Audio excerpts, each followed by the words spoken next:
Hello,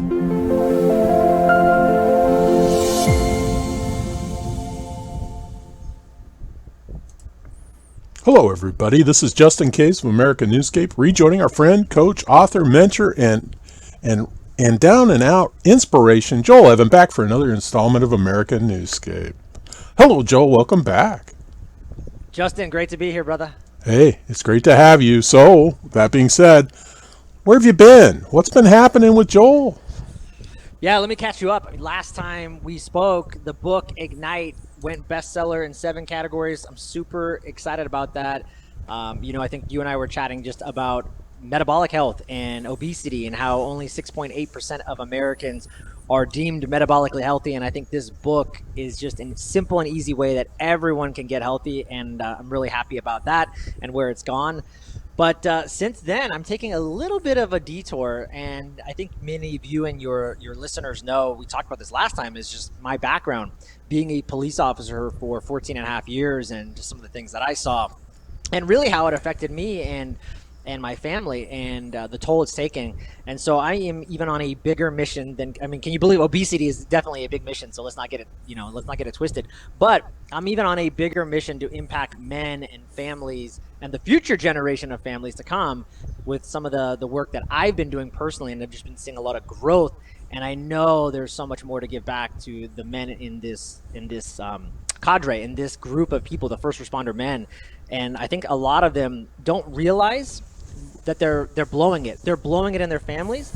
They're blowing it in their marriages. Just think about the divorce rates for first responders. It's like number 2. I don't know what number 1 is. I can't remember, but like number 2 is like first responders, right? And then you look at the suicide rates and depression, and most of these reasons for suicide always comes up because of relationships. And sometimes it's addictions. Let's not, we know that.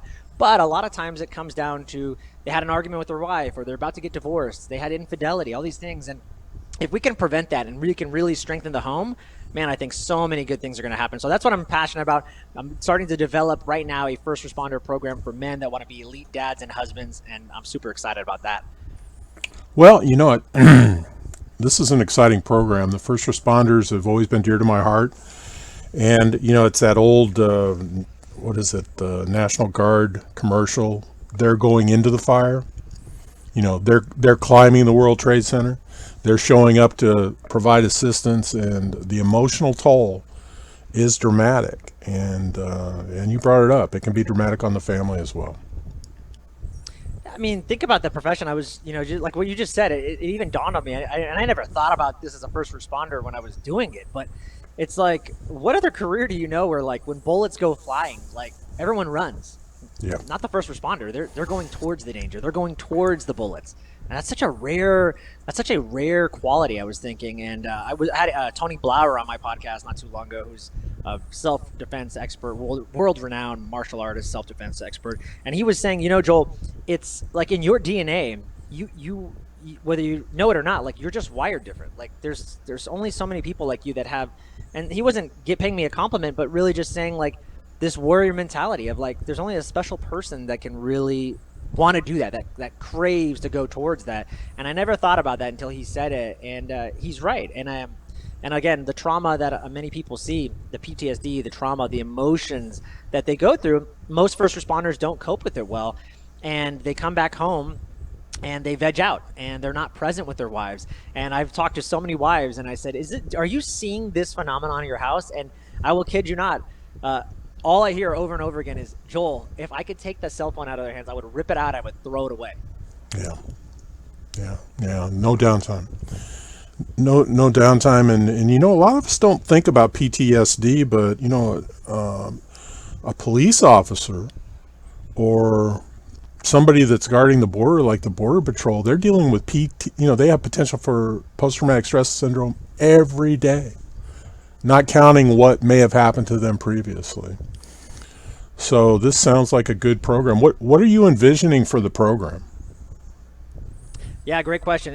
And to what you just highlighted, what they talk about first responders is that's different from the military is, the military, many people, and again, not to diminish or take away from our armed forces, I have so much love for them, but they go off, let's just say, for 4 years, and they get deployed.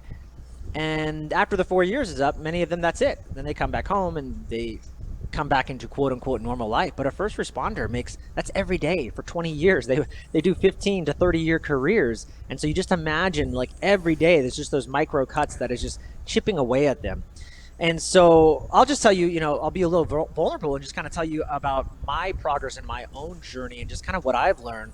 And, my background being a life coach, multiple health coaching certifications, I'm very growth oriented. And every year I go to seminars and do courses. I'm always trying to get better and get better. But you know what? My family life was suffering. My marriage was suffering. I would say I can tell you at least 6 times my wife said, "Should we get a divorce?" And that's been something that's been in our relationship many, many times. I have 2 kids, 9 and soon to be 6. And having kids adds another, wrench. And how are you going to build the future generation and lead these kids into the next generation so that they're powerful leaders and they don't take on, no dad or no mom or no parent wants to have that go on with the next generation. And so even though I might be quote unquote successful in all these other things and, oh, look at this guy, he has all these Instagram followers and he has a best-selling book, none of that really matters, because when your home life is wrecked and not doing well, nothing is really working. And I think so many first responders, they have this idea of this work-life balance. Well, it's okay because I'm working all these hours, I'm providing for my family, and I treat them good, and they have a roof over their heads. They think that that's good enough. And one day, I'm going to spend more time. When I retire, I hear that all the time. When I retire, then I'm going to start living the good life. That's BS. Why can't we start living the good life right now? And I have fallen into that trap. And I'll tell you, it took a lot of work, a lot of seminars, and none of that even helped me. It was until I buckled down and I hired a parenting dad coach. And some people might even laugh at that, because I've had a lot of people go, "Are you kidding me? Like, what is a dad coach? Like, what does that do?" And I'm like, well, you can laugh at it, but I was missing this part of my life. I was not, this category in my life, I had just kind of put on the back burner and just thought, yeah, well, when I'm successful and I do all these things, then I can kind of take a break. And it's not true. And if you're saying that to yourself, it's never going to happen. You've got to start focusing and being intentional right now on your family. You got to start giving them that love and connection. You got to start being present with them in these very moments, or you're going to miss out. And so many times I think I've been inspired by, there's a great book out there by I think Kevin Gilmartin. He's a PhD, and he also served as a police officer, and he wrote this book, Emotional Survival for Law Enforcement. It's a really popular book, Justin. And what's funny about it? They give it to you in the academy or at the end of the academy. And you know what they tell you? They say, give this to your spouse. And it's funny, I had a friend tell me, he goes, "Joel, what other profession do you know where they tell you to give this book to your spouse, to just basically tell them, hey, here's the rule book, here's the blueprint for how your marriage is going to suck for the next 30 years. And you want to know all about what we go through? Here it is." Well, that's a great pamphlet to understand the hypervigilance and the roller coaster ride we go through. But there's not a ton of solutions in that book. And so what I really envision, and I've noticed this in my own life, is that as men, we need a community. We need a tribe. And so many times, back in the day, we had the bonfire. We had a chance where we could sit around and talk with other men and talk about what was going on in our life and how we could be better and what other men were doing in their life, what they were seeing. And so many of us, we feel alone. We feel like, oh, my kid, he's just an a-hole. My wife is a you-know-what. And we do that a lot as police officers. We call it choir practice. And at the end of a shift, we get together, we go in the back parking lot, we drink some beers, we tell a whole bunch of war stories, and then we just BS about how our family life sucks, and that's it. And then we just go, yeah, we laugh it off, and we go home. And then the next day repeats. Well, choir practice doesn't get us anywhere. We need to actually build a community, a tribe of men that are sharpening their sword and trying to get better every day so that we can bounce these ideas. We need that bonfire again, and we don't have that. And so that's what I really want to bring out. And as well as, of course, the tactical and the strategical things that I have done in my own life. And I've seen such a dramatic shift in just even the last 6 months of my marriage and family life. Well, one of the most powerful things you said, Joel, was putting it off till tomorrow. None of us are promised tomorrow, particularly first responders. Yeah, isn't that the truth, right? If you're waiting and you're thinking, well, one day it's going to happen, and one day, I tell this to clients all the time, even people that I was coaching, even for weight loss or health. A lot of times they'll say to me, well, when I lose the weight, then I can do this. And I tell them, no, you have to be the person that is that weight. You have to be that kind of person that embodies everything that you're talking about. You can't wait. You have to, we have it backwards. We want to have something, then we're going to be something. And they always say you have to be, do, and have. And so when you change the formula and you start being the kind of person that you really want to be, that your family needs you to be, and you start rearranging your value system and stop putting them last and putting money and significance and all these other things in the front, when you start putting love and connection as number one, I'm telling you right now, your whole entire, not only your family life, but everything will get better. Yeah, family and responsibility. I mean, that's all. It's what all of us need to focus on, and everything else is extracurricular as far as I'm concerned. Yeah, man, I couldn't agree more. Hey, I'm excited about this, Joel. So when are you anticipating a launch of this, and what are we seeing group sessions? What are you thinking about? Yeah. So, and just one last thing, something that resonated to what you just actually echoed, and Dr. Gil Martin talks about in his book, Emotional Survival for Law Enforcement. Many officers, they can be the greatest captain in the world. They can have all the stars on their jacket, or their Ike jacket, and they can go, and everyone's gonna say, "Man, you were the best. You were the best we ever saw, Captain." But when all these guys look at the end of their career, they don't care usually. You know Yeah. what they say? They say, "Man, I regret that I didn't spend more time with my kids, with my family." And again, it goes back, and that's what I want to change. That's what I'm trying to change. No, we need to start doing that now. We need to start being that person now. And you don't want that regret. And I think so many of us, we say it. It's a good speech. Man, I just wish I had done that. Yeah, well, everyone's saying that, but you never did anything to change it. And so that's what this is all going to be about. I mean, really, I'll tell you right now. I mean, Justin, it's ready. The course is everything is ready to go. If anybody reaches out to me right now, the coaching's already begun. But I imagine I've got some traveling going on in July and August. So when right now, I'd say it's a soft launch, but it's definitely ready to go. But I'll be up and running for sure by September 1st. And it's going to be a group coaching. There's going to be some one-on-one. There's going to be an app, and there's going to be lots of touch points, and there's going to be continual coaching going on even afterwards, and a lot of options for people. And I'm excited about releasing that. And again, like I said, building that tribe, building that community. I run into so many men who are not even first responders, and I'm just talking to them in my day-to-day, and I'm like, "Hey, how's things going?" And they're like, "Oh man, you wouldn't believe, my kid this and that." I'm like, "Oh really?" Like I'm going through the same thing. And I would have never known had I not asked that question. And I think a lot of us men, we feel alone. We feel like, oh, it's just our problem. Like my kid's the biggest problem. And you'd be surprised. That's not true. A lot of us are dealing with the same stuff. And so when you build that community and a really a good tribe of people, again, this isn't choir practice. This isn't the time to just go and, complain about your significant other. There's going to be parts and times for that, but it's about really getting better. And again, I've said it, sharpening your sword and actually making change in a powerful way, not just complaining about it. Right. And I'm sure if there are any female officers or first responders that want some help, you're there for them as well. Oh, of course. And it's funny. I see a lot of value in the men's work. And it's as much as I talk to other women about it too, they say the same thing. It's like, oh, I need this. And of course, I'm happy to help, but I really want to help the men because it's funny, believe it or not, and I don't think you actually have to believe it or not. You already know this. Women talk all the time. Yes. Women are always talking. They have their own little chatty groups. Men don't do that. We don't really do that. And it's funny. I was even talking to my own coach. I'm like, man, you wouldn't believe the results I've been getting by quote unquote over communicating with my wife. I've just been over communicating about what I'm thinking and what I'm doing and how I'm trying to get better. By the way, try is a terrible word. I should not say that. What I'm doing to get better. And my wife, what I'm doing by doing that is I'm actually building a lot of trust in her. I'm regaining some of that trust that I lost, and I'm showing her like, this is the leader that I'm saying I'm going to be. And a lot of us men, it's so funny. I never thought, like, in my head, part of me, I'm like, why do I have to share this with you? Like, I'm just going to go do it.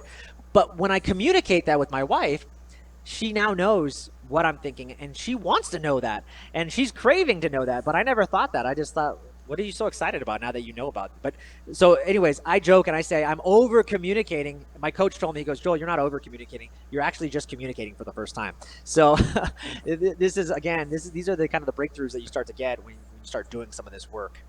Well, your wife is extremely proud of you, Joel, just like we all are, and she is responsible for you developing this program. I mean, consciously or subconsciously, and she deserves that from you, and your kids do too.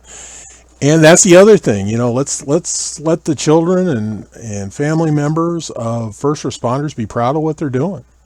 Let them sleep better at night. And I think Yeah. communication is a big part of that. Yeah, and again, when and think about that, when you go home, that's your sanctuary, that's your safe place. It's supposed to be, and I think a lot of men we don't feel that. And I know there were many times when I was working, I would use work as a way to escape, to be honest, because things were rocky at the family life. And I think a lot of us guys feel that way too. We just use work to kind of numb out our problems and hope that these things will go away eventually over time. But a lot of times they get pushed aside and they just build up over time. And so, again, this is the work that needs to be done. And by the way, can I tell you about an exciting trip I just took with my son on a 5-day trip? Absolutely. If it was exciting now, So let us judge if it was exciting or not, Joel. Okay.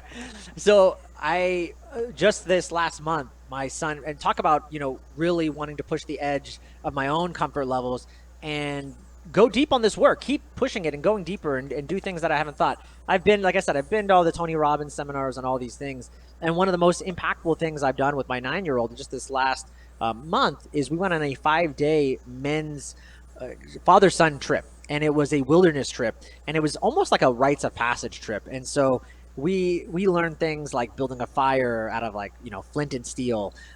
We learned how to build shelter, and that's what happens. Actually, the last day culminates with having to build a shelter out of nothing but wood from like the tree branches you find in the forest, dirt, and then more dirt. And you have to make this shelter, and you have to sleep in it the entire night. And that's kind of like the culmination of this rites of passage trip. And it was also, and then there was a component of the men's work where every night we'd sit around a bonfire and we would actually talk as with men, and then we'd come back with the kids.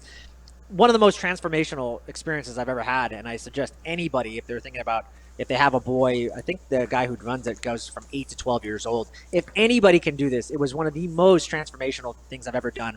I had no cell phone for 5 days.